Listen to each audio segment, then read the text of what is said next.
ধরেছে মুরতি নাসিতে কুরতি ধরেছে মুরতি নাসিতে কুরতি ধরেছে মুরতি নাসিতে কুরতি ধরেছে মুরতি নাসিতে কুরতি আমার আমার গৌর হরি আমার আমার গৌর হরি আমার আমার গৌর হরি আমার আমার গৌর হরি ধরেছে মুরতি। কি বললো মা? পীরিতির মুরতি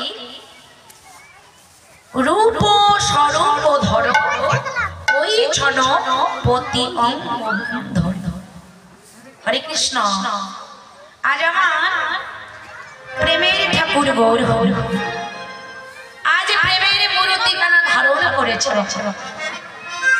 প্রেমের মূর্তিখানা কি?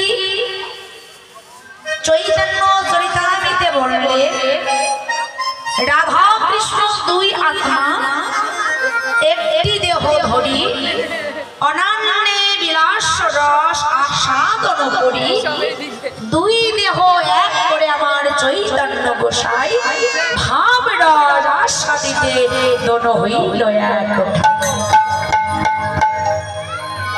দুইটি দেহ এক করে বাবা দুইটি দেহ এক করলো কেন? তুমি আমায় ভালোবেসে কি সুখ পাও? এই 84 গজ বৃন্দাবনে তুমি আমার নাম করে কেঁদে কেঁদে বেড়াও, সবাই তোমাকে কৃষ্ণ কলঙ্কিনী বলে, তা তুমি যে আমাকে ভালোবাসো, তুমি ভালোবেসে কি সুখ পাও রাধে? আমার রাধারানী বলছে বধূ তুমি বুঝবে না, তোমাকে ভালোবেসে যাবে কত সুখ, তোমাকে ভালোবেসে যে কত শান্তি পাই, আমি ছাড়া আর এই জগতে কেউ জানবে না বধূ। গোবিন্দ বলছে রাধে আমিও তো সেই সুখটা পেতে চাই, আমিও চাই যে তোমার মতো করে কাঁদিতে, আমিও চাই রাধে। রাধারানী বলছে বধূ তুমি এইভাবে কাঁদলে পরে কোনোদিন সুখ পাবে। গোবিন্দ বলছে তাহলে আমাকে কি করে কাঁদতে হবে?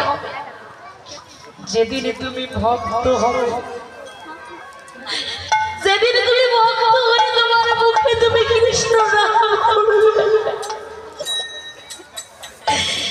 সেদিন তুমি ভক্ত বেশ ধারণ করে নয়নে কৃষ্ণ নাম, বদনে কৃষ্ণ নাম করবে, নয়নে জল ছেড়ে দিয়ে সেই দিন তুমি কৃষ্ণময় সুখ পাবে, তার আগে পাবে না বলবো। নয়নে জল বদনে কৃষ্ণ আর যেদিন করবে তুমি সেই দিন সুখ পাবে, তার আগে পাবে না।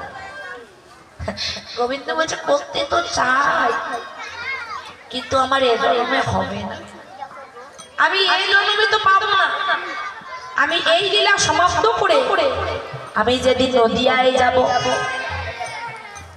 কলিযুগে যেদিন আমি নদিয়ায় যাব, সেদিন আমার এই বেশভূষা পরিত্যাগ করব।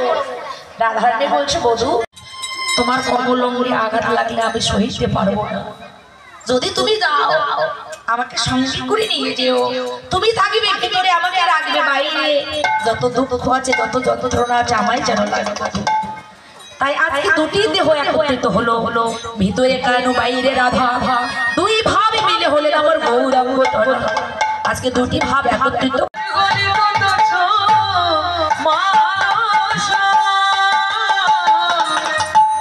কা